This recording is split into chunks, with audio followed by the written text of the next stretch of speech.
que voy a empezar. Ya tenemos 26 personas.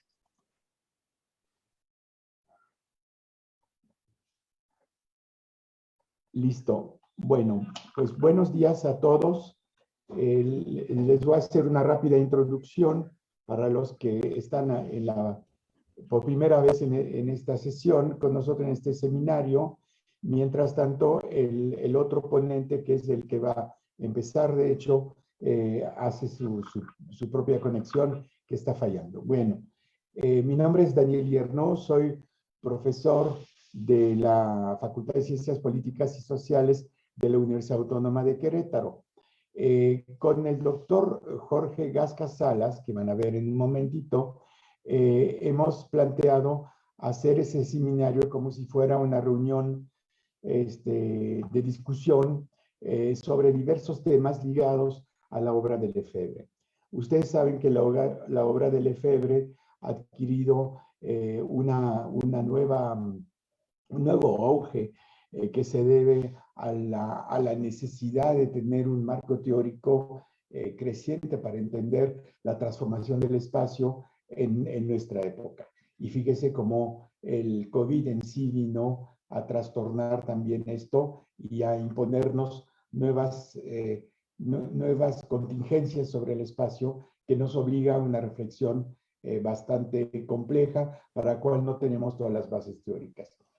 Entonces hemos decidido de seleccionar 3 o 4 temas. Pues yo veo que el doctor Gasca ya está con nosotros.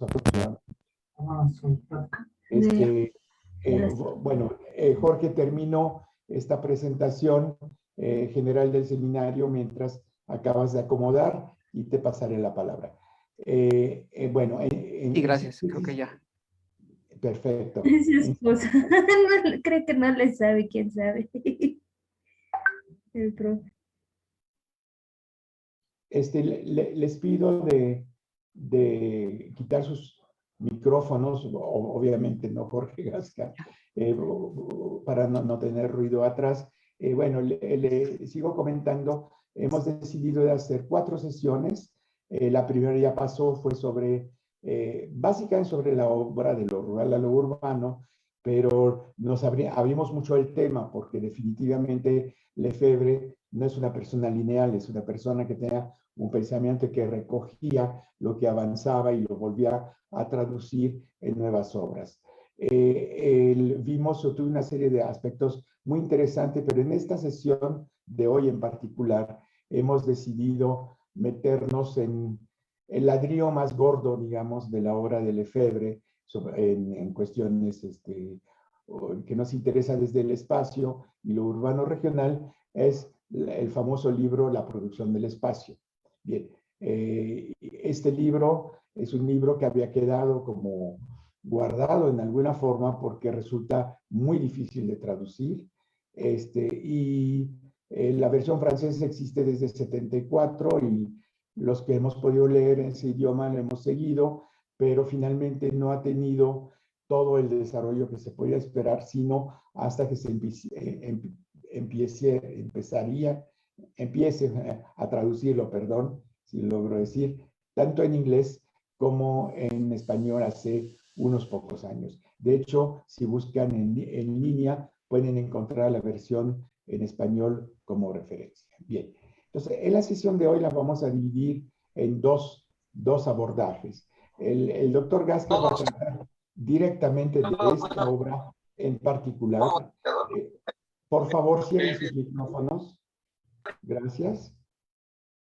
El doctor Gasca va a presentar la obra y todas las implicaciones de esta obra, la producción del espacio, y yo preferí ponerme a revisar y a trabajar con ustedes una obra que es más o menos de la misma época, que se llama Por una arquitectura del placer, que pretende ver con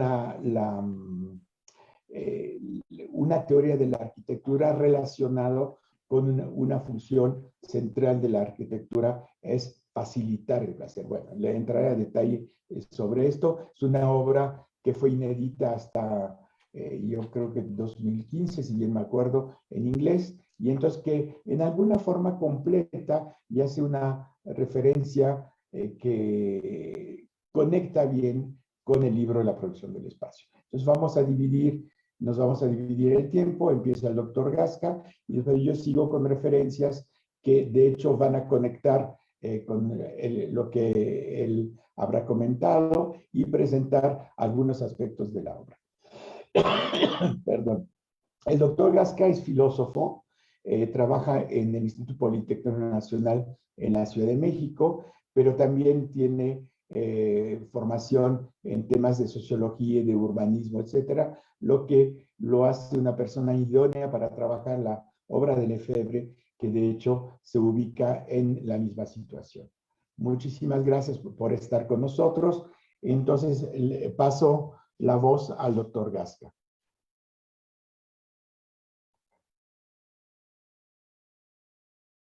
Adelante, Jorge. ¿Ahí se escucha? Sí. Ah, muy bien. Muchas gracias, Daniel, por esta presentación. Nuevamente, muchas gracias a todos los que están conectados por esta importante sesión que al parecer es, si están de acuerdo conmigo, es uno de los textos más complejos de la obra de Henry Lefebvre. Este texto es la culminación de una etapa importante de la producción intelectual de Lefebvre, junto a los textos del derecho a la ciudad, quizá antes del cibernantropo, hacia el cibernantropo, la revolución urbana, espacio y política, eh, y bueno, de lo rural a lo urbano, que es con el que empezamos y es donde expresa de manera importante este giro estructural, como le hemos llamado, y que tiene que ver con este desplazamiento temático que se da en el marxismo en relación con la argumentación, la construcción argumental de Marx, que tiene que ver con esta crítica sistémica y partiendo de la producción y desplazándola Lefebvre hacia el tema de la vida cotidiana que está dentro del ámbito del consumo. Bien, entonces creo que podríamos empezar a través de un primer momento que yo le llamaría descriptivo del texto. Básicamente, voy a hacer una descripción, hasta podría decirse física, del texto en cuestión, ¿no? La producción del espacio, publicada originalmente en francés en 1974, en inglés en 1991 y en español hace apenas algunos años, en el 2013, por la editorial Capitán Swing. Estamos hablando de un texto de aproximadamente 450 páginas, integrada por 7 apartados, 7 partes. Esto es muy importante y vamos a ver por qué es importante describirlo. Tiene 7 partes. La primera, que se llama el plan de la obra, integrada por 21 parágrafos o yo le llamaría tesis. Después voy a explicar por qué es importante esta consideración. Está dividido en números, digamos, romanos, en parágrafos. Esa primera parte tiene 21. Después sigue el llamado el espacio social, con 15 partes. Estamos hablando de 91 páginas de esta versión en español, que es la que voy a presentar. La primera, plan de la obra, son 61 páginas. Después vienen lo que podríamos llamar las partes complementarias del texto. Arquitectónica espacial, con 17 partes, con un total de 53 páginas. Del espacio absoluto al espacio abstracto, con 14 apartados, 56 páginas. Luego el espacio contradictorio con 23 apartados, 55 páginas. Y de la de la contradicción del espacio al espacio diferencial, 45 páginas, y luego una parte final que le llama Lefebvre aperturas y conclusiones, más para dar un total de más o menos 20 páginas. Es importante, y esta es una sugerencia de tipo metodológico, me refiero a la lectura, a la aproximación del texto o la producción del espacio. La sugerencia es que se pueda trabajar todo el texto a manera de un conjunto de tesis, en realidad 7 bloques temáticos a manera de tesis. ¿Qué sería o qué es esto de las tesis? Si nosotros revisamos las obras de Lefebvre, nos vamos a dar cuenta que él trabaja de manera frecuente la forma de integrar pequeños bloques que sintetizan una gran cantidad de discusiones, análisis y estudios que el propio Marx trabajó. Recordemos el texto de las 11 tesis sobre Feuerbach. Walter Benjamin trabaja también este tipo o este estilo de elaboración de reflexiones filosóficas. Y tenemos 2 ejemplos, 2 trabajos claves para poder tener razones de argumentar esto que estoy aquí presentando. Uno es el de Ernst Bloch, el tomo 1 del Principio de Esperanza, en donde hace una interpretación a través de análisis en relación con las tesis sobre Feuerbach.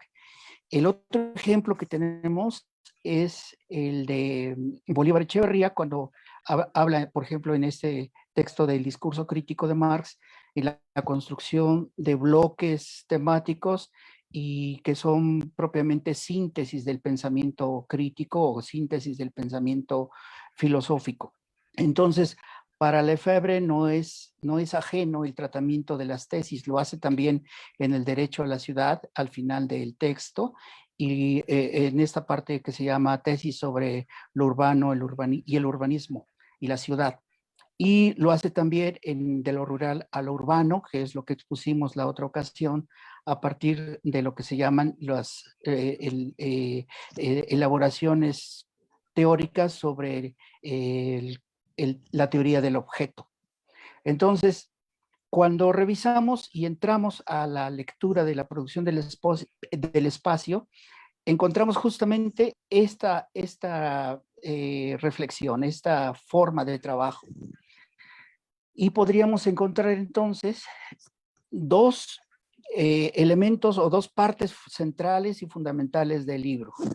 La primera, que le llama plan de la obra, está integrada por 21 tesis, vista así o visto este elemento, esta sección, como lo acabo de presentar, tiene 21 tesis.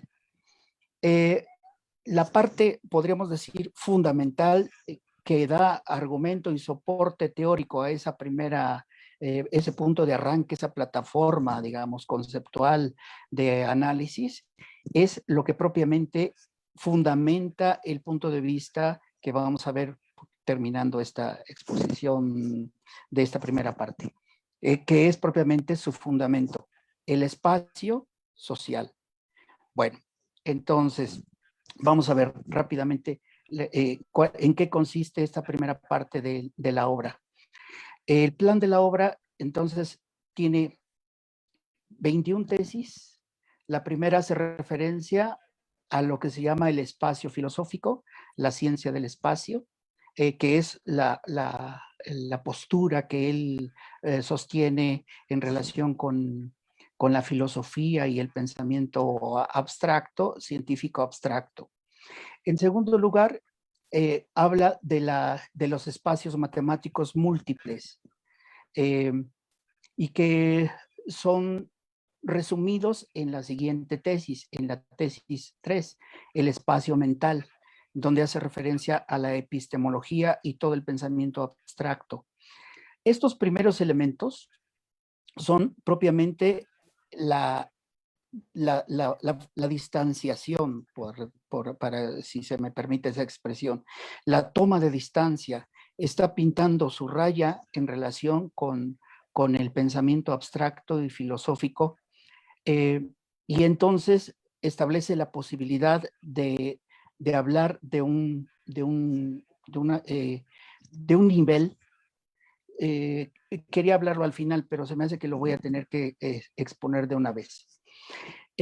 ¿A qué se refiere o a qué nos referimos con este asunto del nivel?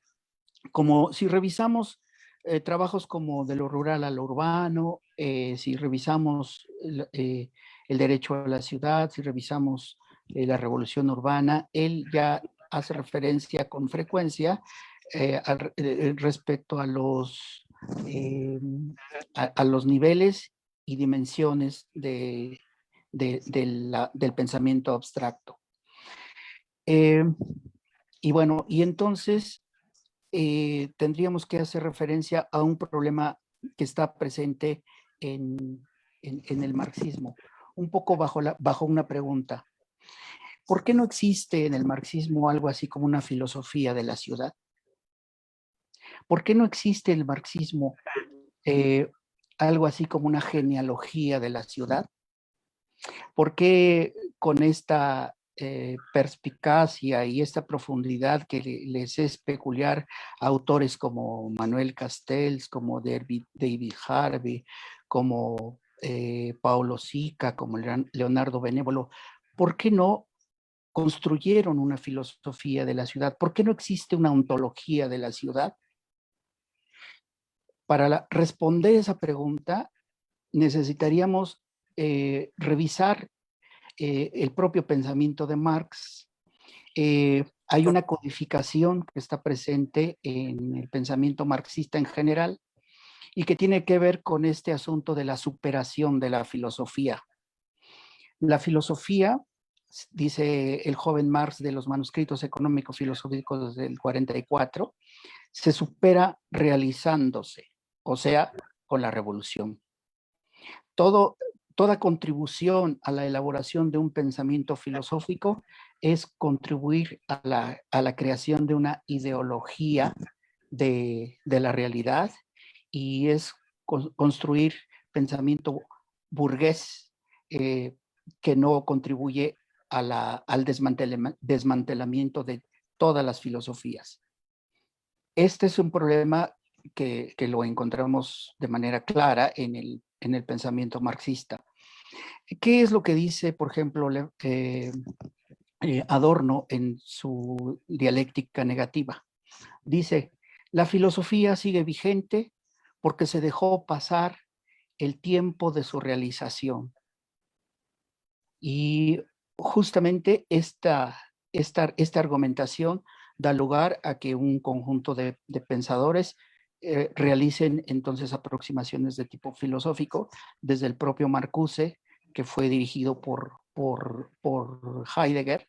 La tesis doctoral de Marcuse la dirigió Heidegger, y él fue el primero que dio lugar a esta serie de reflexiones en torno a la filosofía y las contribuciones respecto a la filosofía.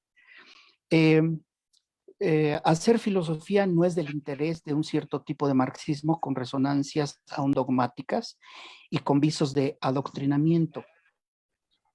Heidegger muestra entonces con su escrito de El ser y el tiempo que existen dos niveles de aproximación, uno ontológico y uno óntico.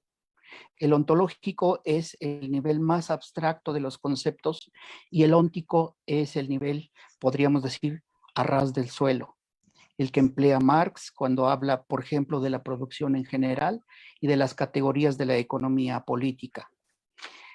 Costas Axelos afirma entonces que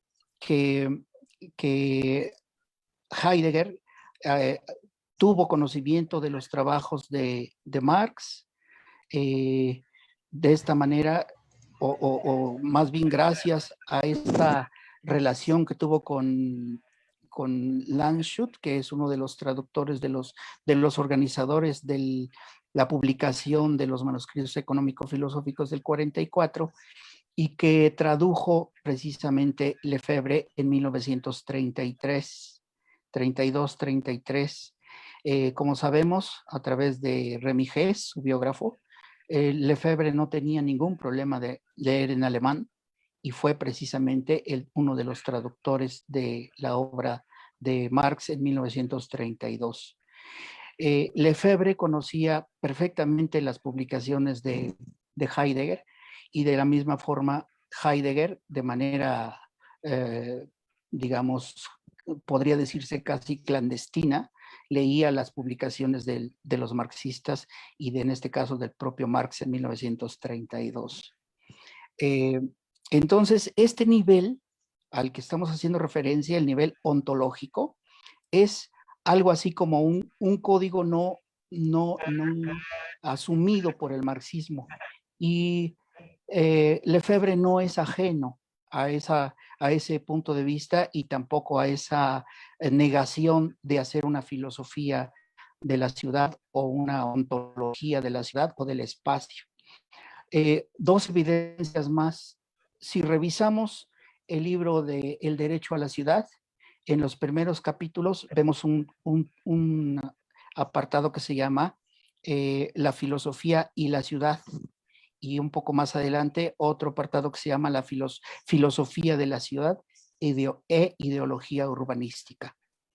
Estos elementos, digamos, demuestran cómo Lefebvre tomó distancia de todo aquello que se pareciera a una filosofía de la ciudad o una ontología del espacio. Y para decirlo de manera también directa, el problema se puede plantear de esta manera. Cuando Heidegger, en Ser y Tiempo, publicado en 1927, dice por primera vez en la teoría filosófica, el hombre es un ser espacial, y también dice, el hombre o el ente llamado hombre es un ser temporal. Desde ese momento está poniendo en esto que se llama la querella del espacio y del tiempo un problema importante. El tiempo y el espacio no son entes, porque si fueran entes, entonces se podrían tocar, serían objetos. Y justamente esa es la discusión de la que no se ha encontrado todavía una salida. Los físicos en nuestro tiempo, consideran el espacio como si fuera materia. Y de hecho los agujeros de gusano hacen referencia a una especie de perforación, de cruce o de transversalidad del espacio y del paso de un universo a otro. Bueno, no voy a entrar mucho en eso, pero con esto quiero dejar claro y establecido este problema que nos acompañará seguramente durante décadas, porque estamos todavía, digamos, patinando en esa discusión. Entonces, ¿cuál es la respuesta que da Lefebvre a esta problemática que desde luego él la conoce? Dice, a mí o a nosotros, al marxismo, no le interesa el espacio abstracto. Y entonces nos dice, la concepción del espacio es la del espacio social. El espacio es social. Con esto creo que zanjamos una discusión entre el idealismo y el materialismo y esta salida que podemos visualizar en toda la obra de la producción del espacio y la importancia que tiene entonces para la teoría social. Y entonces podemos continuar con las tesis siguientes. La tesis número 3 hace referencia a un espacio mental, tal y como le llama él, a todas aquellas formas permítanme, perdón.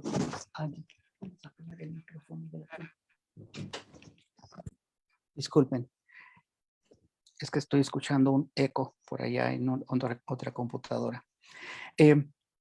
El espacio mental es entonces la forma en que él llama, cualifica todo el espacio al que le llama él abstracto. La tesis número 4 hace referencia a una posibilidad de la ciencia del espacio, que también lo conceptualiza en estas 6 obras fundamentales de la teoría de lo urbano y de la ciudad, que ya hemos mencionado, y hace referencia a un tipo de urbanismo, podríamos decir, de nuevo cuño, que estaría por hacerse y por construirse, sobre todo en la teoría que él llama crítica. La tesis número 5 hace referencia al espacio capitalista, en donde existe esta subordinación o subsunción tanto real y formal al propio sistema. La tesis número 6 se refiere a la posibilidad de una teoría unitaria caracterizada por 3 elementos: lo físico, lo mental y lo social. Lo físico pegado a la naturaleza, lo mental a las subjetividades o subjetidades, y lo social a las colectividades sociales, digamos, un poco redundante. La tesis 7 se refiere a los espacios físico, mental y social. Ahí es donde ya establece esto que maneja o que utiliza a lo largo de toda la obra. La tesis 8 se refiere a la existencia de un código espacial. Este código espacial, podríamos decir, es la existencia de un lenguaje que acompaña a toda la producción de los sujetos sociales. Bolívar Echeverría le llama en este libro de la definición de la cultura: producir es significar. Esta tesis no es más que esta plasmación de la idea de que todo producir es un significar. La tesis 9 se refiere a la existencia de un espacio imaginario. El espacio imaginario obviamente se incluye en esta dimensión de la representación de lo que es parte de la dimensión de lo humano, y lo hace a través de los surrealistas. La existencia del surrealismo es una manifestación de que también existe un espacio llamado imaginario. La tesis 10 se refiere a la cosificación del espacio histórico, es decir, a que se puede visualizar en el espacio unas formas distintas de enajenación que están conectadas con las etapas de la historia que ha atravesado la humanidad. La tesis 11 se refiere a la posibilidad de una teoría crítica, es decir, una destrucción de los códigos existentes y una destrucción o una lucha de códigos alternativos antisistémicos con respecto a los códigos establecidos por el sistema capitalista. La tesis 12 se refiere al espacio social como un producto social. La tesis 13 se refiere a las ilusiones de la comprensión espacial, algo así como lo que Karel Kossig le llama la pseudoconcreción. Lo que tenemos como entorno es una falsa ilusión de visualización de la realidad. Es en realidad una pseudoconcreción. La tesis 14 se refiere a la antropización del espacio, algo que también en ese libro citado de Bolívar Echeverría le llama la transnaturalización. La ciudad es materia transnaturalizada, o en todo caso la ciudad es una forma, es un artificio, pero en la medida que es materia natural transformada. La tesis 15 se refiere al espacio como concreción histórica, la presencia de la enajenación con respecto a, digamos, los espacios de enajenación, con la presencia simultánea o también alternativa de espacios de ruptura. La tesis 16 hace referencia a la diversidad del espacio social. El espacio social no es un espacio homogéneo, es un espacio heterogéneo, por lo tanto, reina, digamos, el discurso de la diversidad de lo social. La tesis 17 se refiere a la tríada del espacio social, en la cual existe el espacio percibido, el espacio concebido y el espacio vivido. Es una triada, dice él, no es una mancuerna, sino son tres elementos y no es propiamente una dialéctica, sino una trialéctica, dice Lefebvre en este texto y en otros.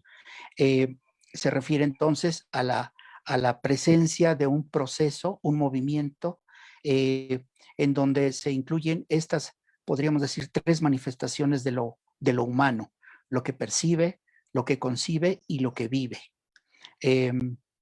Creo que aquí vale la pena también hacer referencia a que para él el lenguaje está superado por el acto. Por eso mismo habla de lo vivido. El acto es mucho más importante para Lefebvre que el lenguaje. Las acciones son fundamentales. En la tesis número 18, la producción del espacio es también producción del tiempo, y esto es muy importante, porque Lefebvre, a lo largo de esta obra, que podríamos llamarle, es una fundamentación óntica de la materialidad o del espacio material y del espacio y del tiempo, está también acompañada por el lenguaje. Entonces, la producción del espacio es, por lo tanto, producción del tiempo, es producción de historia, es, por lo tanto, producción de historia. Hay un espacio dominante y un espacio contradictorio. Este espacio es al que le llama Lefebvre el espacio diferencial. En esta tesis 18 es donde incluye lo que, digamos, en las siguientes partes del texto argumentará como o utilizará como argumento para mostrar y demostrar estas ideas sembradas en esta primera parte del libro. La tesis 19 hace referencia al espacio social como un espacio peculiar. El espacio no es, como decía antes, no es un espacio homogéneo, sino es un espacio diferenciado. Es histórico, y lo histórico, digamos, presenta esta posibilidad de que la modernidad no es única. La modernidad capitalista no es la única modernidad. La modernidad socialista es un tipo de modernidad alternativa. Ese apartado, el 19, esa tesis 19, muestra en este momento, en este punto del libro, esta posibilidad de que una realidad alternativa es posible. La tesis 20 precisamente se refiere a la posibilidad de una refundación del espacio. El espacio puede ser nuevo, puede ser creado. A esta idea le llama él hipótesis estratégica, y que tiene que ver con lo que se puede considerar, o lo que él considera de hecho, un proyecto político. El futuro, digamos, el presente y el futuro es siempre un proyecto político y da posibilidades de abrir espacios alternativos. La última tesis, la 21, es lo que podríamos llamar la confirmación de una idea que expresó ya de lo rural a lo urbano, y que tiene que ver con este método también ya expuesto en la sesión anterior, que él lo ubica como el método progresivo-regresivo, y que no es otra cosa que la ilustración de la idea de Marx de que la anatomía del hombre esclarece a la del mono. Esta idea, digamos, es una idea reconocida por Sartre en la crítica de la razón dialéctica, y que, en mi opinión, en esta tesis 21 no es más que la, digamos, reivindicación de la autoría de esa idea, ¿no? Lo que pasa que, según se tiene noticia, hubo tergiversaciones en relación con la autoría y un supuesto plagio. de esta idea, y pues ahí Lefebvre se encarga de decir que en realidad es él el autor, ¿no? Los otros puntos, bueno, si se dan cuenta, esta es una exposición muy veloz de cómo Lefebvre construye a través de esta primera parte que le llama el plan de la obra, es digamos, la parte central de la argumentación. La otra, que es la de el espacio social, es la parte más amplia del texto. Son 91 páginas, aunque está dividido en 15 parágrafos o 15 apartados, que no voy a abundar por escasez de tiempo, pero que sí es necesario decir que si se consideraran solamente estos dos elementos, el plan de la obra y el espacio social, prácticamente se hubiera podido cerrar un libro.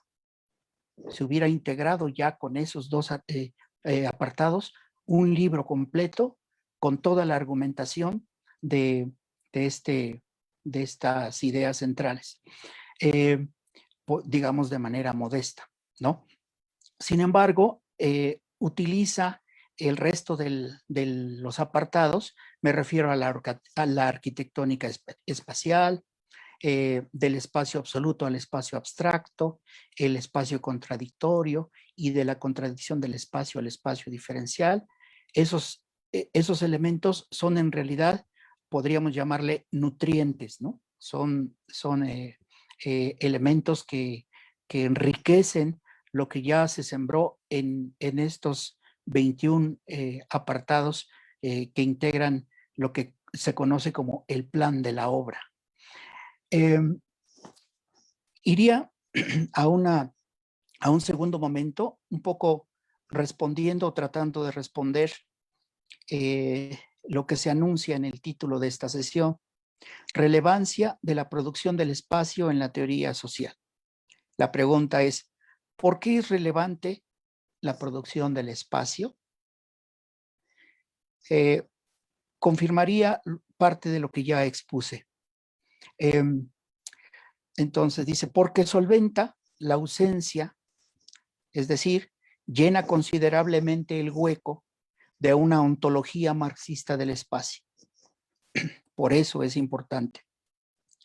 Se hace una diferencia entre el espacio en general, el espacio social en particular y específicamente el espacio citadino. Entonces, el espacio en general no es del interés de Lefebvre, ni del marxismo tradicional en términos de una ontología del espacio, ya lo dijimos. El ontológico, entonces, es un nivel que ha estado marcado por la metafísica, razón por la cual no resulta congruente con el marxismo, o por lo menos con cierto tipo de marxismo al que, al parecer, Lefebvre no se separó del todo. Y ya mencionábamos dos partes, ¿no? Del derecho a la ciudad, que los invito, o lo vamos a revisar la próxima sesión, lo veremos con más detalle. Hacer entonces la filosofía no es del interés de un cierto tipo de marxismo con resonancias aún dogmáticas y con visos de adoctrinamiento. Y repetiría lo que ya mencioné, o mejor dicho, ya no voy a repetir lo que ya mencioné en relación con esa discusión de Costas Axelos, Lefebvre y otros autores que forman parte de una discusión en relación a la pregunta de por qué Heidegger y por qué Marx. Ellos respondieron en esa reunión, ¿por qué Heidegger y por qué Marx? Se preguntaban, y dice, porque aquí no se trata ni de marxismo ni de existencialismo. Por eso es relevante y por eso también podríamos revisar y ver la importancia de esta obra. ¿Por qué es importante? Porque construye lo que podríamos decir una aproximación óntica a la teoría del espacio, del tiempo y del sentido, yo diría. Ya entrados en el siglo XXI y en esta segunda década, tendríamos que elaborar una serie de consideraciones nuevas en relación a estas, podríamos llamarle, yo le llamo en algunos trabajos que me han publicado en el libro de Pensar la Ciudad, le llamo metadimensiones. Me explico rápidamente. Las dimensiones a las que estamos acostumbrados son largo, ancho, alto, y decimos que es una presencia o una tridimensionalidad, ¿no? Einstein le llamó al tiempo cuarta dimensión y Norbert Elias le llamaba al sentido la quinta dimensión. Si nosotros pudiéramos hacer una serie de consideraciones distintas, pero en el sentido de tomarlas en cuenta, podríamos incluir las tres dimensiones del espacio, ya citadas, y que son las que conocemos, largo, ancho, alto, las tres dimensiones del tiempo, pasado, presente, futuro, y las tres dimensiones del sentido, significado, significante y significatividad, ¿no? La que nos enseñó Husserl en sus trabajos sobre la fenomenología como un recurso y una manera de comprender la realidad social, ¿no? Y bueno, estos elementos nos pueden ayudar para poder entender y acercarnos con otros, digamos, lentes para comprender de una manera un tanto diferente el trabajo tan importante que representa la producción del espacio como obra, pues todavía sin leer a conciencia, ¿no? Tenemos la ventaja de que en el año 2013 se publicó ya en español y podemos en todo caso confrontarla con otros textos ya existentes también en nuestro tiempo en relación con los trabajos de Walter Benjamin, ¿no? La obra de arte en la época de su reproductibilidad técnica, las tesis sobre filosofía de la historia o textos como el hombre, espacio y arquitectura de Siegfried Gideon y otros trabajos también de Alfred Schultz sobre la concepción del espacio arquitectónico. Hay una gran cantidad de trabajos, ¿no?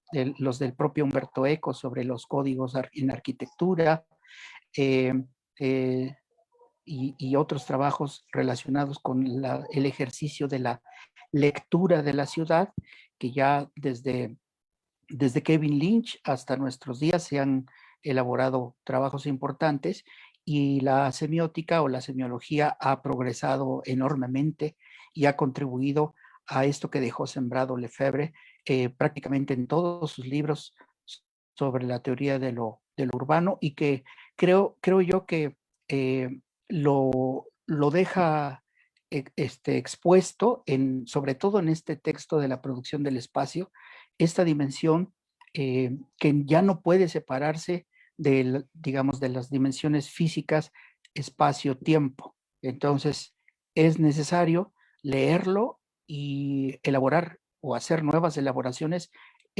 ahora a partir de la dimensión del sentido, que es también parte de lo que Lefebvre sugiere en este texto tan importante. Quizá, por último, se me estaba pasando un comentario breve a esta cuarta parte del libro que se llama Del espacio absoluto al espacio abstracto. Quizá esta parte sea la más compleja de todo el texto. Seguramente es la más compleja porque se refiere a esa dimensión, podríamos llamarle absolutista, no queda claro la idea de absoluto aquí, por lo menos en el título, pero sí en el texto. Trata aspectos como, pues, un tanto de demonios, ángeles y demonios. Es una suerte de híbrido del imaginario, o podríamos llamarle absolutista, en donde entran también demonios y entran monstruos, es como se le llama, una especie de bestiario y que, digamos, entrecruza ideas filosóficas con la historia y las imágenes históricas que prevalecían sobre todo en Europa desde la Edad Media hasta los comienzos de la Revolución Industrial y la implementación de las dictaduras que se han dado a lo largo de los siglos posteriores al Renacimiento. Es tal vez la parte más, podríamos decir, abstracta, compleja, pesada del texto y forma una especie de atmósfera espesa que pues, la propia humanidad ha ido construyendo a través de una especie de imaginario de lo demoníaco en la propia historia de la humanidad. Creo que tendríamos que revisarlo con mucho más tiento por el hecho de que se trata de un híbrido entre literatura, filosofía, historia y semiótica, ¿no? Creo que es una parte importante por esto que había comentado al final, en donde la semiología juega un papel fundamental en este trabajo bajo el nombre de la producción del espacio. Y pues ahí dejaría mi intervención para dar paso a la exposición de Daniel. Daniel Guillerno Nicolás es doctor en Geografía, Urbanismo y Ordenamiento del Territorio por la Universidad de París III, la Sorbona Nueva. Es profesor de tiempo completo en la Universidad Autónoma de Querétaro y miembro del Sistema Nacional de Investigadores Nivel 3. Entre sus temas de investigación se encuentra la teoría urbana y ha sido autor de varios trabajos sobre la misma, entre otros sobre Lefebvre. En ocasión del 10º aniversario de su fallecimiento, ya habíamos mencionado la revista Veredas, en donde él publica 2 artículos y él mismo fue uno de los que organizaron este homenaje hace 20 años. Entonces, pues le cedemos la palabra a Daniel Guillerno para que nos exponga sus ideas en relación con este importante texto y los trabajos que él realiza en relación con su investigación actual. Adelante, muchas gracias, Daniel. Jorge. Muchas gracias, Jorge. Bien, ven que mi fondo no es convencional. La vez pasada hicimos un fondo bonito, pero Jorge no lo pudo montar y esta vez él hizo el esfuerzo de hacer un fondo y yo me meto en la playa. Pues la explicación es sencilla, primero para darle un poquito de ánimo a esta sesión, pero también por el hecho de que la presentación que les voy a hacer va a tener como referencia lo que Lefebvre escrito sobre placer y turismo en un momento dado, que es una secuela, yo diría, de su trabajo sobre la producción del espacio. Bien, antes de pasar a esto, que es a través de un libro que se llama La arquitectura del placer, que se publicó en 2008 en España, y de la cual la historia es medio complicada y se les voy a explicar. Algunas palabras sobre la producción del espacio. La primera es que es una obra, les dije, de 74 en francés, entonces ya recoge todo que Lefebvre había trabajado en los años anteriores. ¿Se acuerdan que en la sesión pasada les comentaba que Lefebvre había trabajado sobre los grandes conjuntos habitacionales, sobre la vivienda unifamiliar en la periferia de las grandes ciudades, la transformación del espacio social francés, pero también con referencia a otros países, a través del proceso de modernización y de industrialización que se dio después de la Segunda Guerra Mundial. Ya los 70 es un momento importante porque siguiendo lo que han dicho los economistas, la gran curva de crecimiento ya se iba a cerrar y iba a empezar un decrecimiento que va a estar marcado, entre otros, por la caída de los precios de petróleo del 73. Y esto ya lo sabe Lefebvre cuando escribe el libro de la producción del espacio.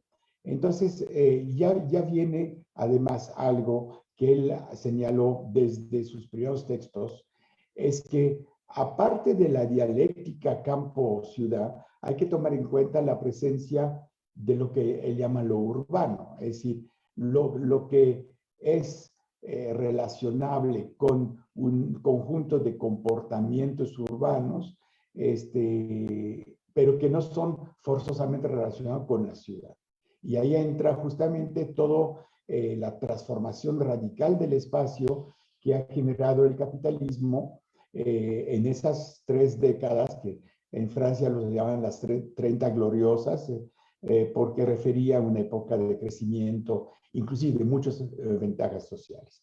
Bien, entonces ese libro como que, y eso Jorge lo comentó muy bien, cierra una etapa y recoge, estaba ojeando, escuchando a Jorge ahora y recordando cosas que dijo, y efectivamente muchos temas que vamos a encontrar en la revolución urbana, la política de ciudad, del rural a lo urbano, obviamente el derecho a la ciudad, los vamos a reencontrar sintetizados en esta obra que para mí es magistral.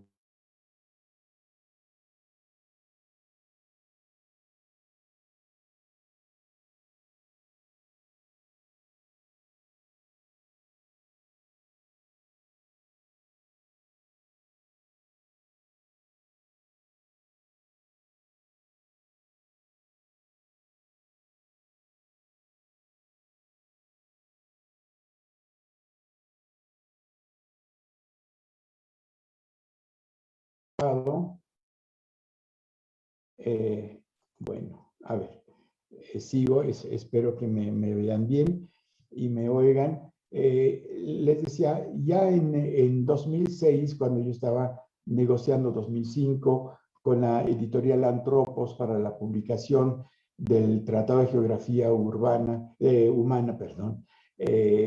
dirigí con la doctora Alicia Lindon de la UAM Iztapalapa, la gente de la editorial me decía que ellos ya tenían una traducción del libro, pero que no habían encontrado cómo publicarlo porque la editorial inicial había desaparecido. Esa editorial inicial es editorial Antropos, pero una Antropos francesa, no la Antropos española, y que no tiene nada que ver, que manejaba un editor de izquierda, Maspero, que había tenido muchos problemas, tuvo que cerrar su librería, perdió mucho dinero, le robaban, en fin, una serie de cosas, y que finalmente hacían la traducción y no sabían a quién recurrir para poderlo publicar.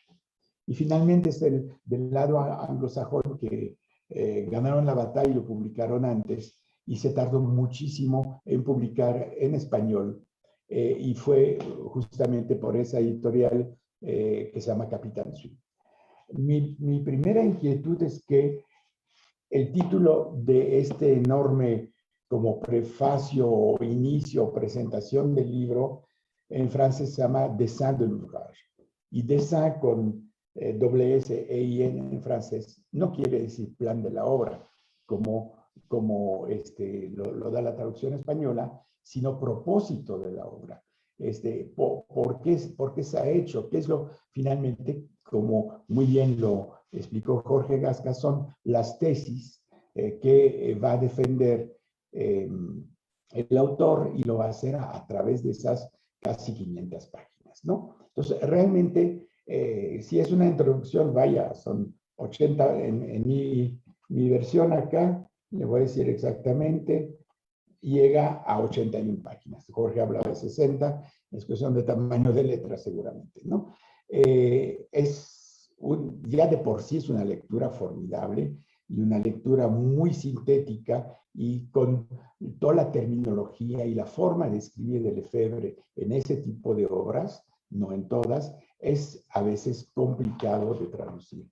Pero bueno, en fin, eso es lo que tenemos en mano. Les recuerdo que la obra está en línea, la pueden bajar fácilmente, está en diversos sitios, basta escribir la producción del espacio Lefebvre PDF y la pueden conseguir directamente. Doy consejos de pirata, pero al fin tengo la foto del Caribe atrás, así que piratas del Caribe ya sabrán por qué.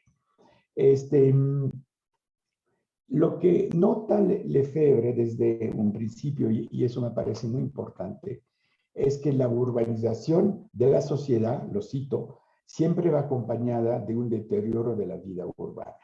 Y eso yo creo que es un aspecto muy importante de la obra. Reconoce Lefebvre que el avance de la urbanización que se da bajo un capitalismo que impone una racionalidad tecnocrática sobre la producción del espacio, no garantiza una buena calidad de vida. Y eso lo sabemos. Lo sabemos cómo se han desarrollado los grandes conjuntos habitacionales, inclusive en América Latina, aún si varios de los arquitectos que promovieron ese tipo de vivienda era gente con ideas, podríamos decir, socialdemócrata, socialista, en alguna forma utopista, pero nunca esos conjuntos, ni tampoco la vivienda unifamiliar, llegaron a producir forzosamente una calidad de vida extraordinaria, ¿no? Esta frase, por cierto, la cito de un libro, de un artículo que se llama Lefebvre en la burguesía, de Lefebvre, que se llama La burguesía y el espacio, que ha sido el texto de una conferencia que Lefebvre dio en América Latina, tanto en Santiago de Chile como en Caracas, en un viaje que hizo en 72, y que he citado en un libro de Carlos de Matos y Link, no me acuerdo el nombre del segundo compilador, de un evento sobre Lefebvre y la permanencia de sus ideas que publicó la Pontificia Universidad Católica de Chile, que también está disponible en línea. Les pasaré o a rato o la próxima sesión la referencia completa, inclusive a ver si les puedo pasar el link de este libro que tiene textos de crítica muy interesante sobre la obra de Lefebvre en general, no solamente la producción del espacio. Bien, lo que reivindica Lefebvre finalmente es que el espacio social sea un espacio de calidad. ¿Y por qué les digo esto? Porque eso en alguna forma es una idea fundamental del autor que lo va a llevar a escribir lo que escribe en el otro libro que quiero tratar. Y en alguna forma, la expansión de la ciudad, y lo dice en ese mismo texto, conlleva una degradación de la arquitectura y del marco urbanístico. Es decir, los grandes proyectos racionales están planteando destruir los marcos tradicionales de vida en las grandes ciudades. De hecho, en algún pasaje de su obra, Lefebvre cita a la obra del regente de la ciudad de París en la época de Napoleón III, es decir, por 1860, que produce los grandes bulevares que ahora los vemos como útiles, y aparte de una tradición de morfología urbana en París, pero que fueron el momento de la destrucción más intensa de los barrios populares del centro del país. Barrios que efectivamente eran barrios de mala calidad y muy degradados también. Bien. Ese libro, entonces, La producción del espacio, les decía, es como una síntesis de lo escrito. Hay una apertura que no hemos aprovechado. Yo veo, por ejemplo, plantea temas como la gentrificación en un momento dado. Dice, por ejemplo, hablando de un barrio de París, que, bueno, si bien llega la burguesía, esa burguesía en alguna forma se va a asociar con no asociarse, va a congeniar, digamos, con la gente que vivía tradicionalmente en el barrio y de esta forma no va a ser una expulsión de esas personas, sino una mezcla de convivencia, de lugares de convivencia como cafés, etc. Y efectivamente es lo que pasó, y lo que no ha podido captar de manera inteligente, digamos, toda la literatura anglosajona sobre la gentrificación, que le va a lo radical, ¿no? La gentrificación es expulsión, es destrucción absoluta, ¿no? Lefebvre ya se encuentra en ese momento con un concepto que yo creo que es bastante interesante para los que trabajamos sobre consumo, como turismo. Él llama ese capitalismo como un capitalismo organizado de consumo dirigido, ¿no? Y aquí hay dos nociones. No es un capitalismo salvaje, desorganizado, es un capitalismo que sé a dónde va y tiene una racionalidad, que imprime códigos sobre lo que toca y que impulsa un consumo dirigido, no un consumo libre del individuo soberano, ¿no? En este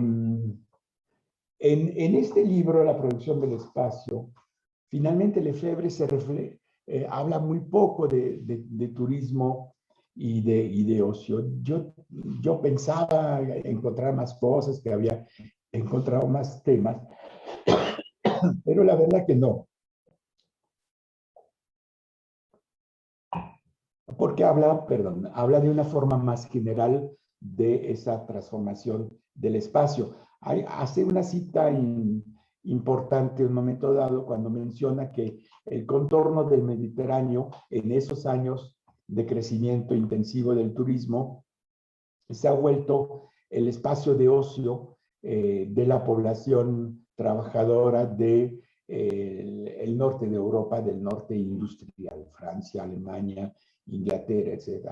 Para los que siguen lo que está pasando en turismo, ya saben que ahora la presión de los alemanes a nivel estatal, pero a nivel de los grandes touroperadores y de las agencias de viajes en general, la presión es muy fuerte, por ejemplo, sobre el gobierno español para recuperar esos espacios de ocio, que los abran, que hagan todo lo necesario para que se pueda usar esos espacios nuevamente. Es una frenesí para recuperar los espacios del entorno del Mediterráneo, ¿no? Fíjese, esta cita en La producción del espacio, que me gustó mucho, dice Lefebvre lo siguiente: en la práctica espacial del neocapitalismo, con los transportes aéreos, la representación del espacio permiten manipular los espacios de representación: sol, mar, fiestas, gasto y derroche. Es decir, él se refiere típicamente a que el capitalismo ha desarrollado el transporte y ha hecho nueva representación del espacio que permite manipular los espacios de representación, y toda la representación y los imaginarios que nos hemos hecho de los espacios de placer, del mar, etc. Es todo el trabajo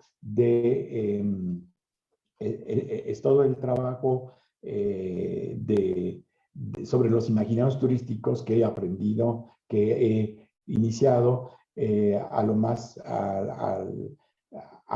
fragmentariamente, pero que se está desarrollando en diversas partes de México y de otros países sobre los imaginarios del turismo. Bien, con eso de introducción no quiero tocar más el tema de la producción del espacio. Ojalá se dediquen a leer a fondo la primera parte si no lo han hecho, y de ahí a entrar en partes especiales. Es muy complicado de leer, les aseguro, es algo que hay que digerir cada 5 minutos, reposar y volverla a entrar. Ahora, la arquitectura del placer. ¿Qué nombre, no? Francamente, cuando uno lee la lista biográfica de la producción de Lefebvre, y ¿en qué se metió? Pues la explicación es sencilla. ¿Se acuerda que la vez pasada comentamos que un joven estudiante de Derecho español de la región de los Pirineos, curiosamente, ya después les digo por qué, Mario Gaviria, nacido en 1938, acabó un momento dado estudió en Inglaterra y también estudió en Estrasburgo con Lefebvre, ¿no? Lefebvre, estoy hablando de 68, es decir, Gaviria 30 años, Lefebvre 67 años, ¿no? Estamos hablando de una relación maestro-estudiante que curiosamente va a tomar un rumbo diferente gracias a que Lefebvre era un tipo bastante abierto, no como la mayoría de los profesores franceses de la época que eran muy secos y distantes con relación a sus alumnos. De hecho, Gaviria está todo el tiempo atrás de Lefebvre, transcribiendo sus ponencias, recopilando sus textos, se vuelve casi un ayudante informal de Gaviria y se establece una amistad que va a durar hasta la muerte de Lefebvre.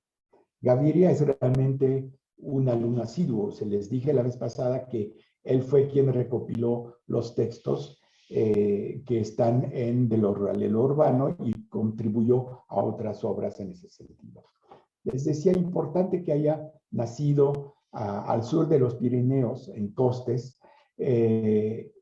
porque Lefebvre nació al norte del Pirineo, es decir, del lado francés, y son regiones que, por cierto, tienen problemáticas de productivas, naturales, sociales, un poco del mismo estilo, sobre todo en la época que se conocieron. Gaviria se vuelve, cuando regresa a España, se vuelve una persona a la vez crítica de la urbanización capitalista, en particular de la turística, que es lo que vamos a ver a continuación, pero también se vuelve consultor, haciendo una serie de proyectos en la cual integra alumnos. Mario Gaviria es un poco, yo diría que la cara pragmática de Lefebvre, y integra alumnos y discuten y leen, hacen un trabajo extremadamente interesante sobre diversos barrios de ciudad, sobre un plan urbano que le encargan, etcétera, etcétera. Y un momento dado, Gaviria recibe un encargo de algún gobierno local para estudiar la costa mediterránea de España, el sur en particular, donde se han dado grandes desarrollos turísticos en toda la esplendor de la modernidad que ya se estaba dando bajo el franquismo, no hay que olvidarse. Esto no es posterior a la caída de Franco en 75, a la muerte de Franco, y la caída del gobierno, sino desde antes había Franco intentado de asumir que el turismo podía ayudar al desarrollo de España, que se encontraba todavía con escaso grado de industrialización y zonas rurales muy abandonadas, y que todavía las tiene en alguna forma. Entonces, pues bastante astutamente, Gaviria se dice, pues voy a invitar a Lefebvre, a Henri seguramente le decía porque se habían vuelto amigos. De hecho, Lefebvre venía a pasar vacaciones con ellos, tanto en los Pirineos como a conocer esa costa turística, con su esposa y el niño chiquito que tenía toda la época, la niña. Y entonces le dije, le voy a encargar un trabajo que sea como un marco de referencia sobre la arquitectura de esos nuevos desarrollos. Pensaba particularmente en Benidorm, que se volvió como el faro de esta modernidad costera, que ya tenía sus críticas, por cierto, y le encargué ese estudio. Entonces, yo me imagino a Lefebvre regresando a su casa y como se encierra y se pone a escribir y saca un documento, al cual le vamos a comentar, un documento de 200 hojas mecanografiadas, todavía escribía a mano, 70, estamos hablando del inicio de los 70. La esposa pasaba la mecanografía y le llevó, le llevó una copia a Gaviria y ya me imagino la cara de Gaviria. La verdad me imagino la cara de Gaviria porque todo deja pensar por las entrevistas que le hicieron de que él esperaba un trabajo mucho más pragmático, ¿no? Sin olvidar la dimensión filosófica que podía tener su compinche, pero no esperaba un trabajo tan alejado, digamos, de la realidad concreta. Y me imagina su cara como consultor. No sé si hay unos consultores en la audiencia que les ha pasado esto cuando alguien les entrega algo que no les sirve. Le dijo muchas gracias, seguramente es maravilloso su trabajo, Henry, pero voy a ver cómo le integro. Lo puso en un cajón y ahí se quedó, en su casa de Costes, por cierto, ¿no? Afortunadamente hubo una inundación, bueno, desafortunadamente hubo una inundación, pero en Costes, pero afortunadamente no se perdió este manuscrito que se había quedado, digamos, enterrado literalmente en un cajón y que estaba prometido a una buena muerte el día que alguien decidiera que esto no tenía ningún valor. De hecho, fue un autor de inglés que rescató esto, tuvo reuniones con Gaviria y ya habían comentado la posibilidad de publicar ese texto y es la razón por la cual se publicó este texto original de Lefebvre de los 70, se publica hasta los años 2010 pasado, 2014, si no me equivoco, se publica en inglés con una larga introducción de Stanek, que fue quien lo rescató. Supongo que 30 años después Gaviria dijo, bueno, ya no es lo que yo quería, pero le puede interesar a gente, y dio el visto bueno. Finalmente tenía cierto derecho sobre la obra porque se la había encargado, no sé si se la pagó, pero se la había encargado, ¿no? Entonces, Lucas Stanek lo traduce, lo prefacia en inglés, eso es, y lo publica en 2014. Interesantísima la introducción de Stanek. Por cierto, este libro está también en línea y la introducción vale mucho para entender el sentido de este libro y la aproximación al tema que hace Lefebvre. Posteriormente, otro autor, Eón Martínez, también especialista de Lefebvre, va a hacer un poco el mismo recorrido y se planteó hacer la edición en español del libro, del texto de Lefebvre, que hasta donde sé y donde se dice no ha sido publicado ni siquiera en francés.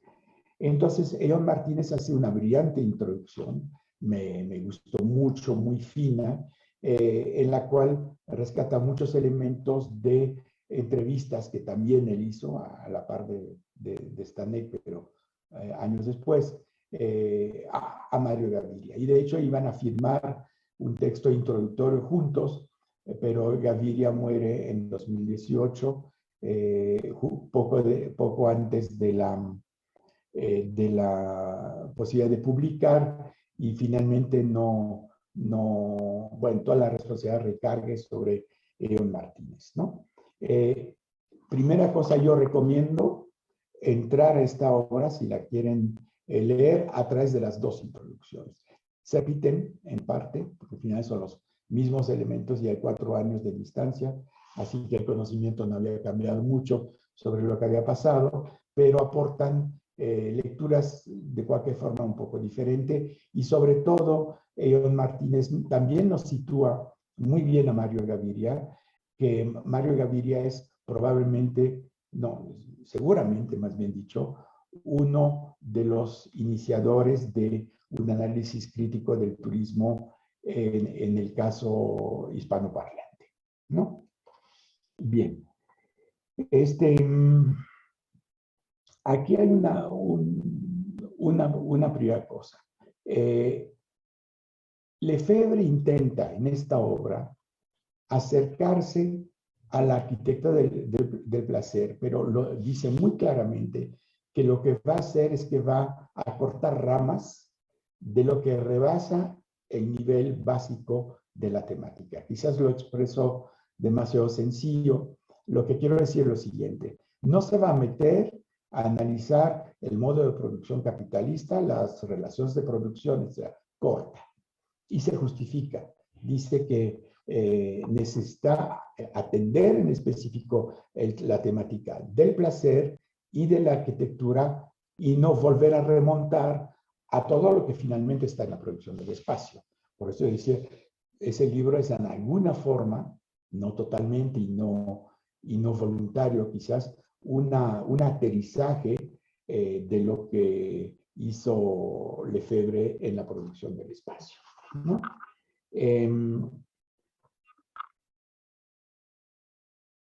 Bueno, en ese sentido también es interesante la forma en la cual trabaja. Y eso es algo que tiene bastante que ver con otras obras de Lefebvre, entre otros la producción del espacio. El libro va así. Hace la pregunta, ¿cuál es la pregunta? Es un capítulo, el alcance de la pregunta, la búsqueda, las objeciones, las objeciones y los análisis desde la política, a ver, déjenme reencontrarlo, sí, desde la filosofía, la antropología, la historia, la psicología, la semántica, la economía y finalmente la arquitectura y conclusiones. Es decir, no es un libro, ¿cómo decirles? No es un libro en la cual sigue la misma lógica, ni el mismo discurso, ni el mismo forma de análisis, como lo vamos a ver en la producción del espacio. La producción del espacio es un libro unitario. Hay un discurso permanente, continuo, que expone primero en esas tesis iniciales, como lo comentó Jorge Gasca, y que después desarrolla sobre algunas partes. En este caso, se justifica de la pregunta que se hace, ¿no? Le da un contexto, ¿no? A la pregunta, cuál es el alcance y la búsqueda que hizo, etcétera. Por eso digo que es un texto eminentemente difícil. Si Gaviria hubiera recibido un texto en el cual sí asociaba la arquitectura del ocio y del placer a toda la transformación de la producción del espacio en esta época en la cual se entra en una racionalidad mucho mayor por la arquitectura funcionalista, pero al mismo tiempo la búsqueda del placer por todo el consumo dirigido, probablemente el texto hubiera sido de mayor utilidad a Gaviria, pero no es el caso, ¿no?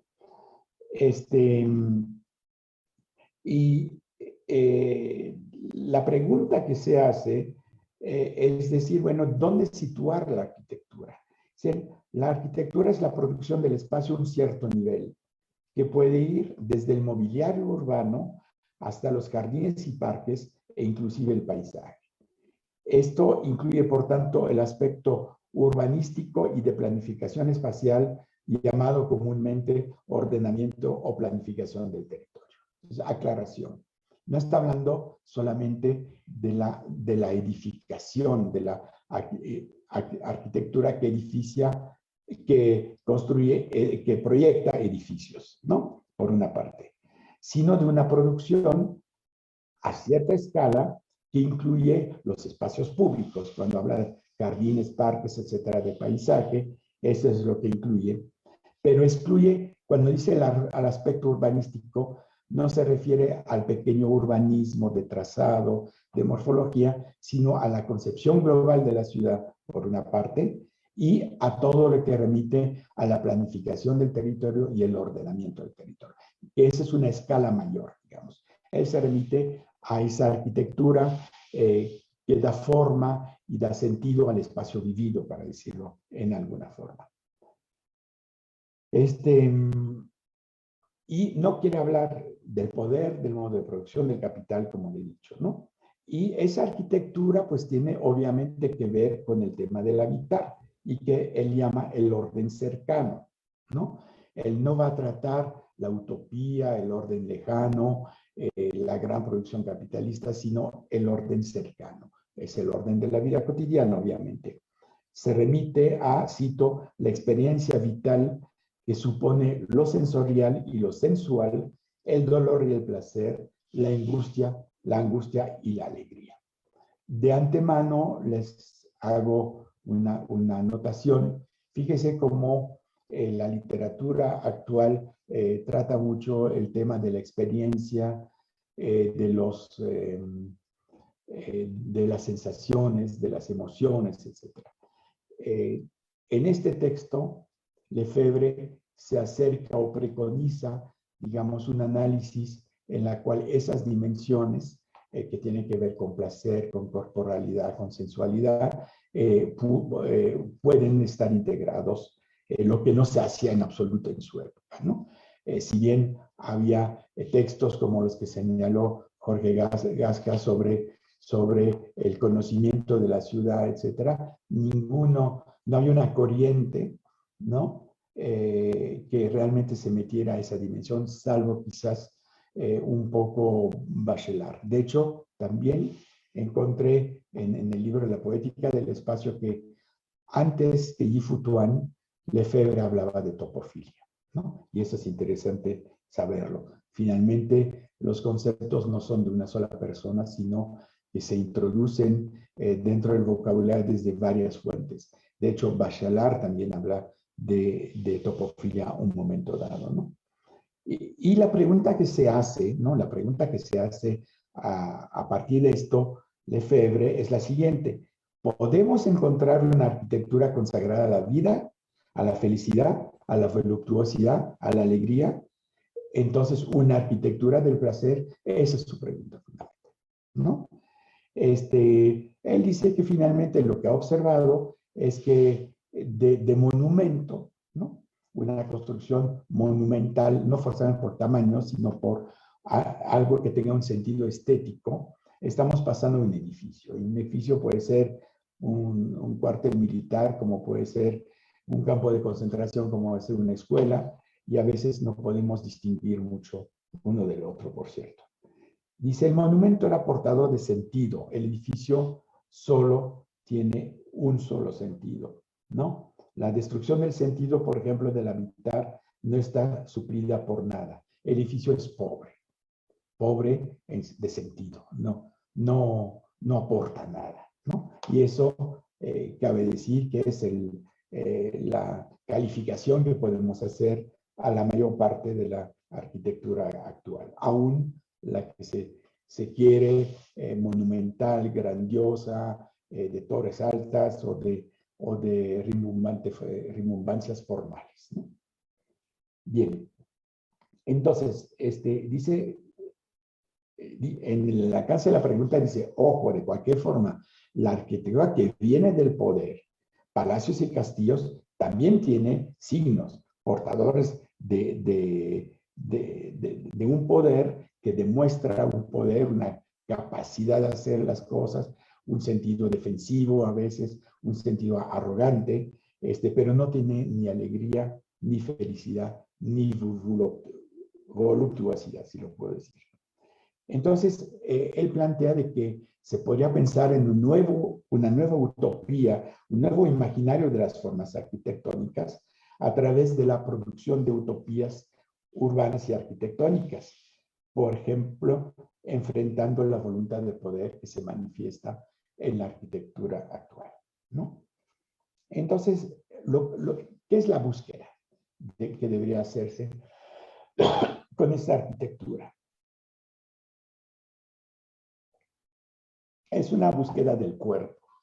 Y eso, otra vez, es una advertencia, es una anticipación a todo lo que trabajamos sobre la revitalización, la recuperación del cuerpo, perdón, en las ciencias sociales, ¿no? La cultura occidental, por su carácter estricto, cerrado, siempre ha dejado el cuerpo y la voluptuosidad del cuerpo como aparte y considera como pecaminosa. El cuerpo ha perdido sentido en la dinámica del pensar occidental y él dice que hay que recuperar esto, ¿no? Él demuestra que la arquitectura de poder no permite encontrar una mención al placer. Es básicamente una arquitectura sólida, formal, que representa poder, arrogancia, una yo diría que una apropiación de la estética por el poder. Y por eso son los monumentos que encontramos ahora, pues son expresión de este poder. Las grandes mansiones que encontramos en nuestros centros históricos son mansiones de ricos que exhiben su poder, que lo traducen en una calidad arquitectónica y artística, ¿no? Los palacetes, las haciendas, etcétera, se ubican en ese mismo sentido, ¿no? Entonces, ¿cuál es lo difícil? ¿Cuáles son las objeciones de esto? De que, por una parte, el placer huye cuando lo perseguimos. Occidente ha destruido, como les decía, ese sentido del goce, y los primitivos tienen, dice Lefebvre, mucho más sentido del goce que nosotros. Y la arquitectura, con esta racionalidad que se carga, puede proporcionar a la gente ciertas condiciones de existencia, pero no el sentido de su existencia. Y eso yo creo que es una frase radical que debemos escribir en todos los manuales de arquitectura, entre otros. Y por ende, lo edificado implica no un goce, sino una orden, una forma, una obligación de vivir. Pensemos en los diseños, en la cual los diseños arquitectónicos de vivienda, en la cual el uso está perfectamente trazado a partir de la división de los espacios. No son espacios de sentido, son espacios de uso. Y como bien dice un momento dado Lefebvre en la producción del espacio, el espacio definido de esta manera solamente tiene sentido porque tiene un sentido utilitario, ¿no?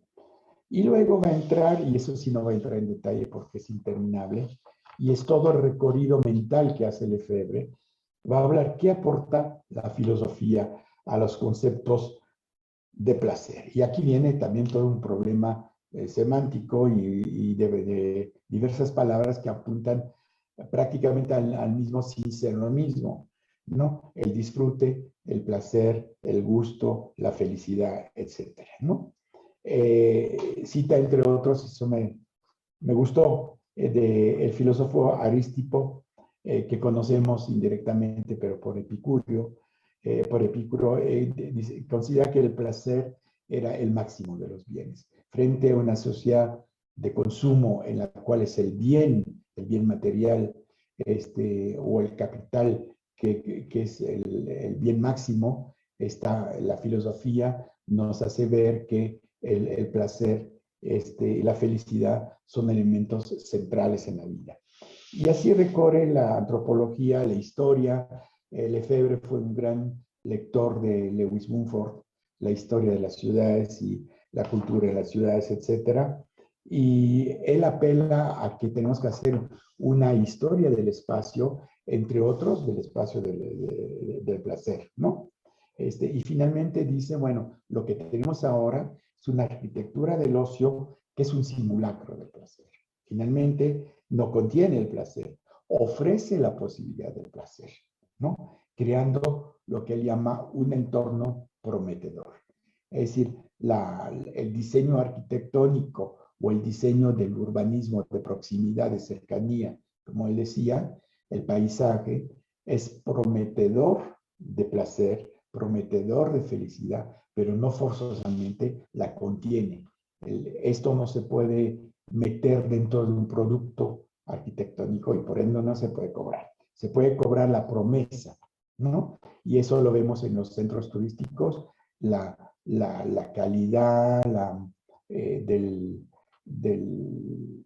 los cuartos, de los servicios, de la edificación, el lujo, la comodidad del aire acondicionado, la calidad de la alberca, la belleza de la playa y del paisaje. Todos esos son elementos que se puede cobrar como promesa.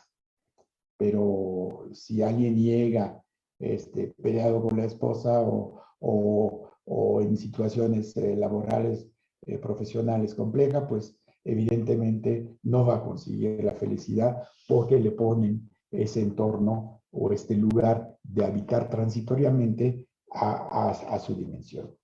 En la psicología, el psicoanálisis, va a buscar obviamente a Freud y a Nietzsche en un momento dado, nos hablará de semántica, la semiología, la economía, y finalmente reconoce, y eso es bastante chistoso, cuando habla de la arquitectura en sí, reconoce que la ha sobrevolado y que no ha ido a detalle, cuando eso será el tema que le pedía justamente su compañero y amigo Mario Gaviria, ¿no?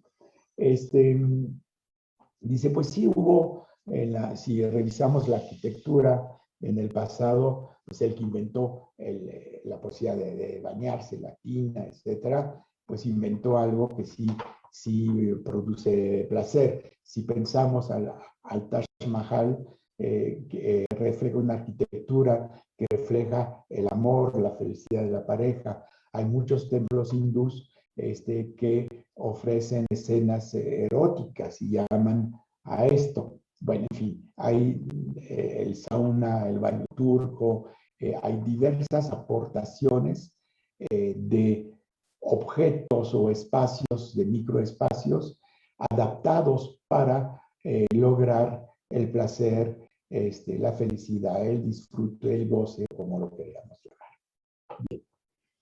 Y sus conclusiones acaban como en alguna forma de mandatos. Es decir, después de decir a qué debemos llegar, plantea que la transformación arquitectónica tiene que ser solidaria de otras, como la transformación de lo cotidiano y del trabajo. Y eso es importante. No vamos a poder cambiar la vida cotidiana si no cambiamos la forma de diseñar nuestro espacio donde desarrollamos la vida cotidiana. Y para eso estamos hablando tanto del espacio privado, personal, la casa, como el entorno de la misma, ¿no? En ese sentido, la arquitectura puede asociarse a los grupos o las personas que trabajan hacia una transformación, hacia una mayor libertad, mayor independencia de la vida cotidiana con relación al poder. La arquitectura debería contribuir a esto, ¿no?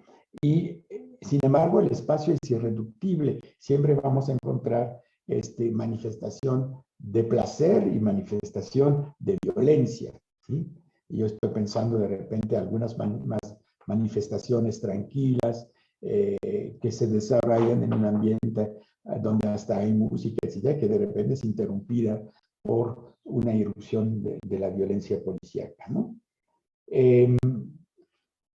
Cita también esto que me gustó: no hay pensamiento sin proyecto, ni proyecto sin utopía.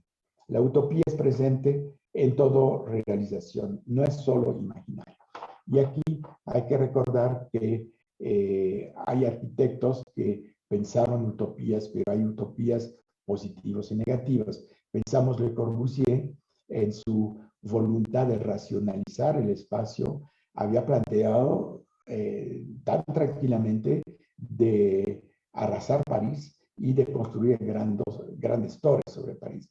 Es decir, que Le Corbusier frente a Haussmann es multiplicado a la velocidad 1000 la capacidad de destrozar una ciudad, ¿no? Otros, pero hay otras personas que han buscado un espacio mucho más coherente con una vida cotidiana marcada por el placer y el disfrute.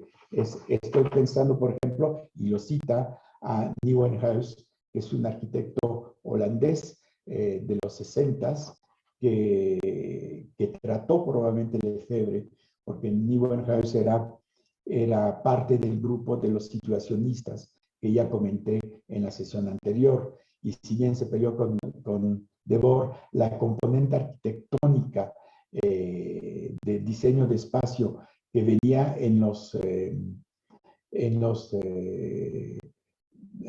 ese grupo de arquitectos, diseñadores que acompañaban la internacional de situacionista de Debord, es algo que sí atrajo Lefebvre y le está viendo una vía de una forma de pensar diferente en el espacio, ¿no?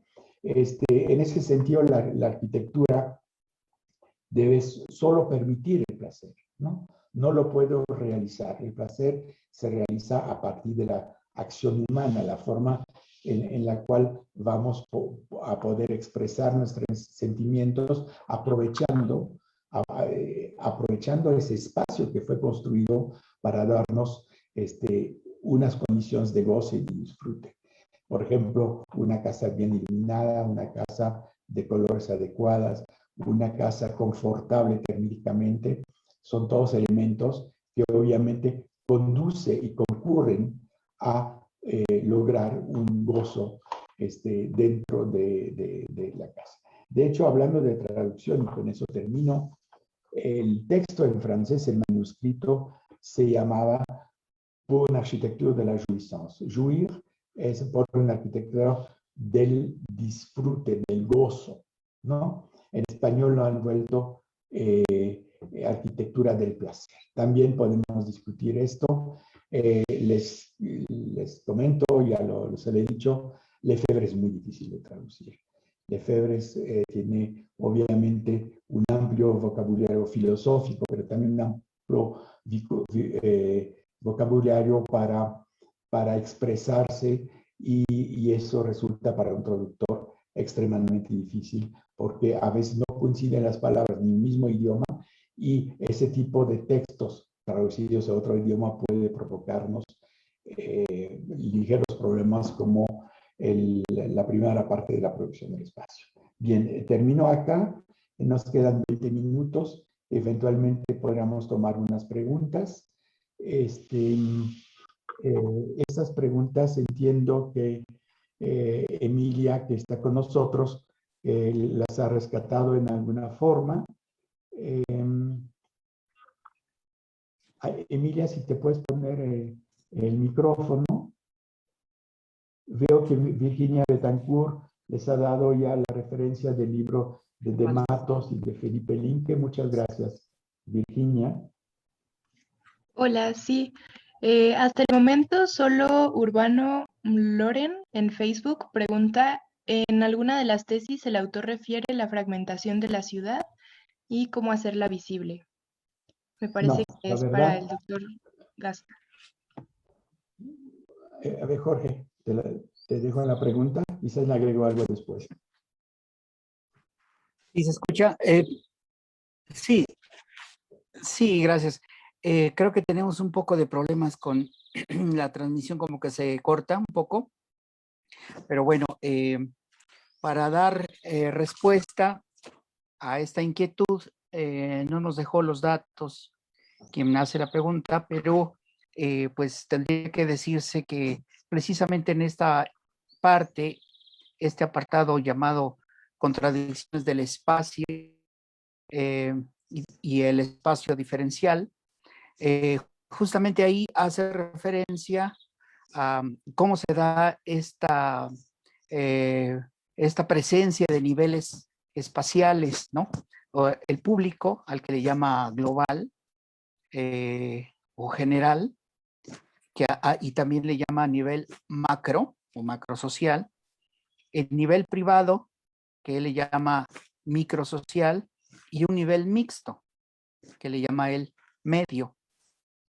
La presencia de estos niveles y por otro lado también la presencia, digamos, de intereses históricos de clase política, de clase social, hace que el espacio también tenga una diferenciación, por decirlo así, a ras del suelo, en la arquitectura, en el arte, en las posibilidades económicas de edificación, formas distintas de, digamos, de urbanizar o de producir, de construir el espacio.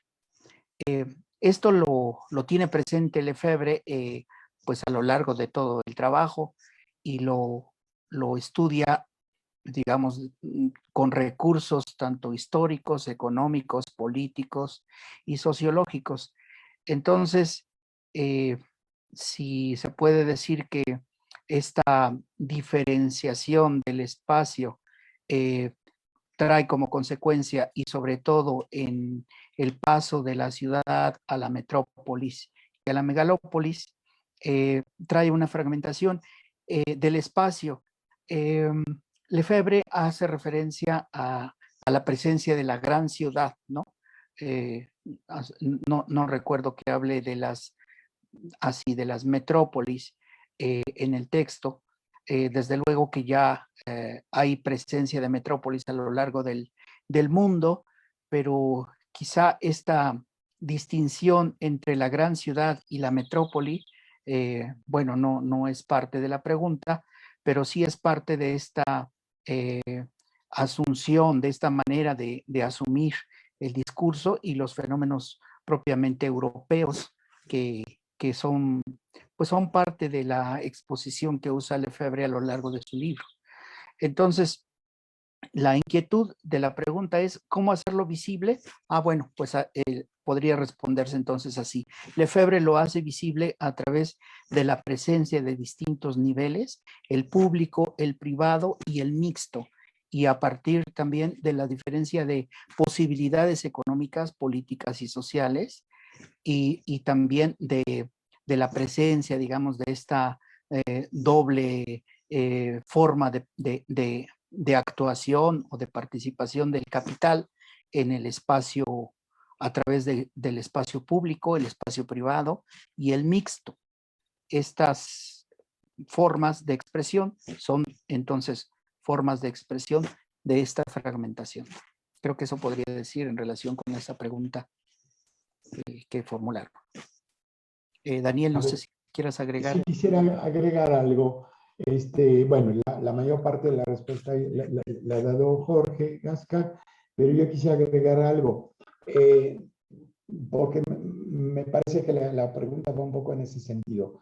No esperen encontrar en Lefebvre una especie de manual o de textbook sobre cómo evidenciar las problemáticas urbanas, ni gentrificación, ni segregación del espacio, ni fragmentación de actividades, etc.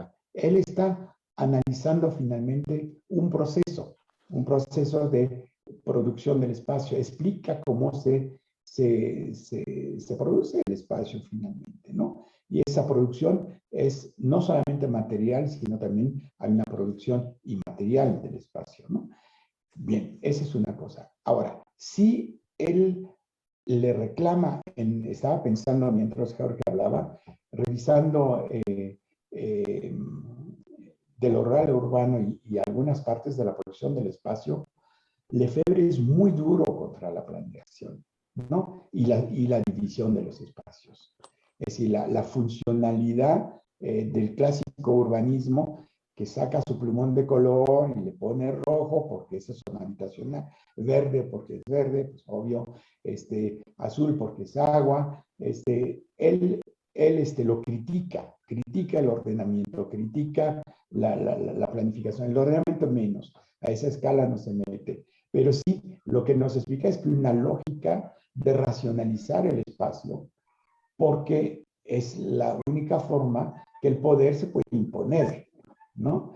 Si estamos viendo cómo se están dando los nuevos fraccionamientos, los nuevos desarrollos para los que no son mexicanos, nosotros decimos fraccionamientos, los nuevos desarrollos urbanos en las periferias de las ciudades, se hace todo lo posible para concentrar las funciones. Por ejemplo, aquí en esta ciudad desde la cual les hablo, que no tiene esta playa que hay atrás, por cierto, es una ciudad del interior. Los nuevos fraccionamientos tienen el espacio muy delimitado de lo que es residencial y en el margen de algunas avenidas grandes se pone eventualmente negocios o en islotes predeterminados para las funciones de servicios y comerciales, ¿no? Ese es el modelo del urbanismo desde tiempo atrás. Y eso se debe a Le Corbusier, que critica también mucho de que es trabajar, habitar, circular. Entonces, cada uno tiene su espacio. Y lo quiero ligar, es importante porque esa crítica que hace Lefebvre la debemos repensar quizás en el momento en el cual estamos entrando al teletrabajo en forma intensa. un artículo reciente de The Economist, la revista sobre economía de Estados Unidos, dice que probablemente esta tendencia va a perdurar por mucho tiempo. No quizás tan intensivo como se tuvo que meter en los momentos de confinamiento, pero que hay muchas posibilidades de que se mantenga.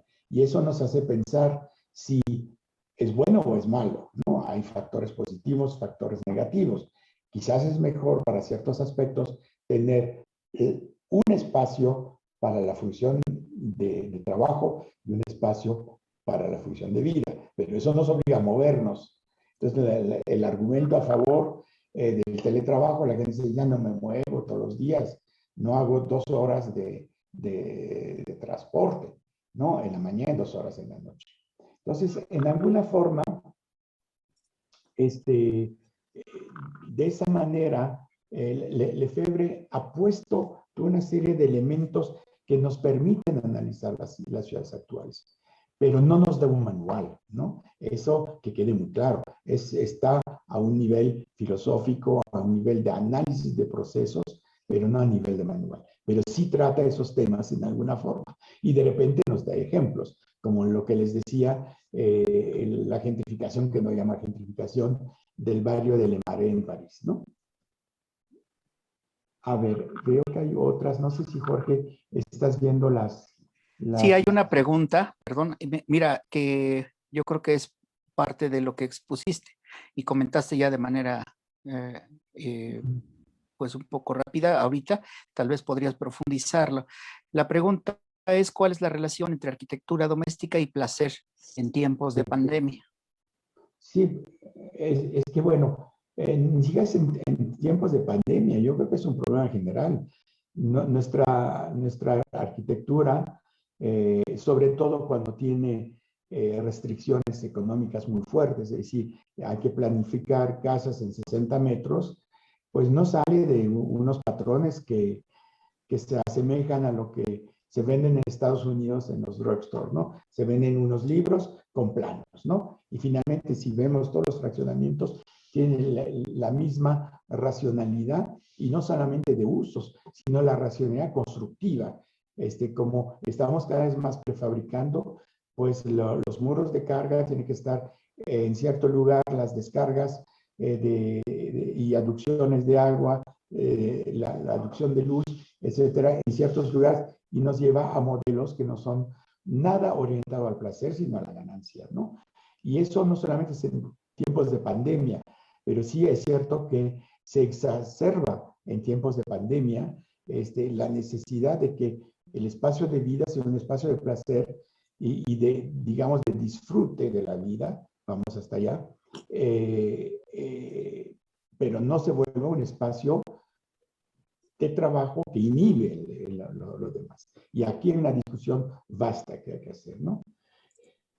Luego una pregunta, no sé si la quieres tomar, Jorge, ¿cómo construir espacios disfrutables, placenteros para los refugiados que llegan a las urbes? Sí, yo quisiera hacer también un comentario en relación con lo que ya esbozaste, creo que es muy pertinente y que ya comentábamos en otro momento, la idea de placer. ¿Cómo usar o qué usar en términos de teoría social si usamos placer o usamos disfrute, ¿no? Comentábamos y creo que es importante. Por ejemplo, cuando se refiere a la teoría económica, los momentos de la producción de la riqueza social, producción, distribución, cambio, consumo, este último momento, el consumo, es, podríamos decir, el momento del disfrute, el disfrute individual de las cosas o las sustancias, digamos, para seguir viviendo. Y el otro, el que has expuesto, el del placer, creo que vale la pena decirlo. Lefebvre tiene un libro sobre Nietzsche, sobre el filósofo alemán del siglo XIX, y que se refiere al sobrehombre, ¿no? Que también hay un problema de traducción ahí, cuando traducen Übermensch como superhombre, ¿no? Es más bien sobrehombre, un un nivel diferente porque no depende de las necesidades, digamos, consultivas elementales y hasta vulgares de todos los seres humanos, ¿no? Un poco a eso se refiere Nietzsche, y también es retomado por Lefebvre en varias partes, incluyendo este texto, desde luego, cuando hace referencia a la arquitectura espacial, ¿no? En este apartado que se llama precisamente así, arquitectura espacial, y es ahí, en esa sección del libro, donde habla de lo que él llama el ritmo análisis. Esto sería interesante introducirlo en este momento de las dos preguntas, porque justamente el ritmo análisis es lo que él llama en el libro una pedagogía de la apropiación, ¿no? Algo así como una pedagogía de la corporalidad en los valores de uso, y no solamente domésticos, sino también en el nivel tanto microsocial, que sería el de la casa, como en el macrosocial, que es, digamos, allá afuera, ¿no? En la ciudad, eso que está, digamos, no está permitido en los tiempos de pandemia, y que nos resguarda, nos confina en el espacio doméstico. Creo que en ambos casos, en las dos preguntas, se refiere precisamente a esta posibilidad de disfrutar la casa, ¿no? De disfrutar los espacios domésticos. Y bueno, y en este sentido, creo que entra esta forma de apropiación del espacio, y tiene que ver mucho con cómo nos movemos dentro de la casa. Entonces, eso depende de los diseños, los arreglos, la organización física de nuestro espacio doméstico, y de cómo es posible disfrutarlo, ¿no? Desde la corporalidad misma, desde esta posibilidad de estar cómodos y de tener la comodidad podríamos decir, del uso doméstico del espacio. Entonces, creo que aquí entra esta idea que le gusta mucho a Nietzsche, confrontar entre lo dionisiaco, que ahí sí se refiere al placer en términos freudianos y nietzscheanos, y lo apolíneo, que tiene que ver con el orden, lo dionisiaco, el placer, ¿no? Y de hecho, el desbordamiento del placer, podría decirse así. Y lo apolíneo, exactamente lo contrario, este orden que también se forma parte de la vida de todo ser humano. Entonces, siempre nos movemos en esas dos polaridades, y Lefebvre lo sabe, digamos, lo utiliza muy bien en esta explicación o exposición tanto de la arquitectura espacial, en este caso doméstica, como la arquitectura espacial citadina, ¿no? Creo que aquí es donde podríamos entender como las posibilidades que la arquitectura o la arquitectónica, que en este caso, como bien lo explicaste, Daniel, en el sentido de que el nivel urbanístico es propiamente el nivel de la ciudad, el nivel arquitectónico es el nivel de la arquitectura individual, el de que cada edificio, cada casa tiene un autor conocido, ¿no? En ese sentido, entonces, se puede explicar este uso, el uso doméstico y digamos, de lo confortable, lo cotidiano, lo que nos es familiar, como dice Heidegger en algunas cosas, el habitar entre lo que nos es familiar es parte de esta comodidad de la que podría hacerse referencia en términos lefebrianos de la arquitectura espacial doméstica. Creo que eso podría ser también enriquecedor en estas inquietudes que nos han expuesto en las preguntas. No sé si quieras comentar algo más, Daniel.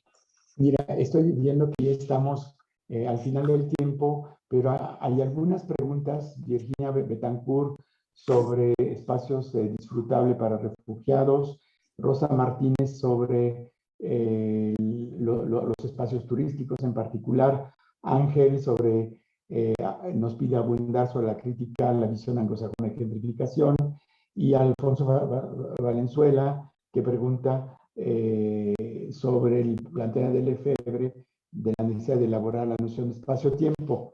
Yo les propongo algo. Ya saqué una foto de la pantalla para recuperar esta pregunta. Nos los vamos a distribuir con Jorge yo creo que para la última sesión, porque sí, lo del derecho a la ciudad nos va a llevar un buen rato, y podemos tratar esos aspectos en una sesión de preguntas, bueno, en sesión de respuesta a sus preguntas al final, en la última sesión.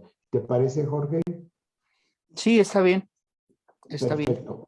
Bueno, pues, entonces, en nombre de Jorge y de la Universidad Autónoma de Querétaro, pues yo creo que terminamos esta sesión. Les agradecemos su presencia. Les tengo que decir que estamos llegando alrededor de un centenar de personas, alrededor de un centenar, entre el Facebook de la facultad y la asistencia directa en el Zoom, que es más o menos la audiencia que tuvieron la vez pasada, y que realmente es un récord. Ayer estaba en un coloquio internacional sobre turismo, tenía una audiencia similar, y alguien hizo una observación que yo creo que es muy importante, es que finalmente nos hemos perdido el cara a cara, es muy cierto, el presencial, pero al mismo tiempo estamos ganando la posibilidad de hacer más democrático el acceso a las conferencias y los eventos,